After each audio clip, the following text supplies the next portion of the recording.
ስለ ድንግል ማርያም በመጽሐፍ ቅዱስ እኮ ብዙ አልተጻፈም እናንተ ነው የምትናገሩት ብዙ ይላሉ። እውነት ለመናገር ብዙ ተጽፏል አይን ላለው ሰው።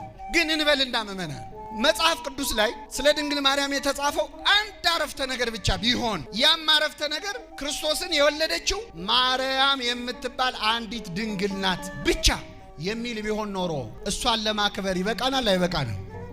እስቲ ምን ቢጻፍ አምላክን ወለደች ከሚል በላይ ምን ሊጻፍ ይችላል? 30 ቅኔ ቢቀኙ ሐዋርያቱ ነቢያቱ ተሰልፈው ወለደችው ከማለት በላይ ምንም ክብር የለም። ግን ይገርማል፣ በመጽሐፍ ቅዱስ ድንግል ማርያም ያደረገችው ብቻ አይደለም ያሰበችው ሳይቀር ተጽፏል። ይህ እንዴት ያለ ሰላምታ ነው ብላ ምን አለች?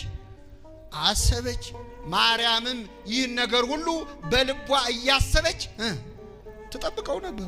ሐሳቧ ድረስ ገብተው ጽፈዋል። መንፈስ ቅዱስ ገልጦላቸው መልአኩም እንዲህ አላት፣ ማርያም ሆይ አትፍሪ፣ በእግዚአብሔር ፊት ሞገስን አግኝተሻልና አላት። ምእመናን እመቤታችን ክብርን ሞገስን ያገኘችው በማን ፊት ነው?